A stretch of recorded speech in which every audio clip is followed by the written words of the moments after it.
like everybody that knows Joe, and I've known Joe for 20 years, I have a heavy heart about the whole thing, just to be honest with you. I don't know any more about the situation than anybody else does, and I'll, like everybody else, will wait to see the justice system work the way through the process. But we're going to spend some time going around this fall to talk about why we have a critical situation in Tennessee.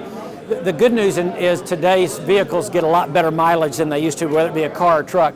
But the bad news for infrastructure is it means we don't have the funding in place that we traditionally have had, because we're bringing in a lot less funds because people aren't buying as much fuel, which is good for the environment, good for pocketbooks, but maybe not so good for roads in terms of that. So we're going to talk about the infrastructure needs around the state. What are the projects that we think are critical for every area, and what would happen if we had the funding versus if we don't?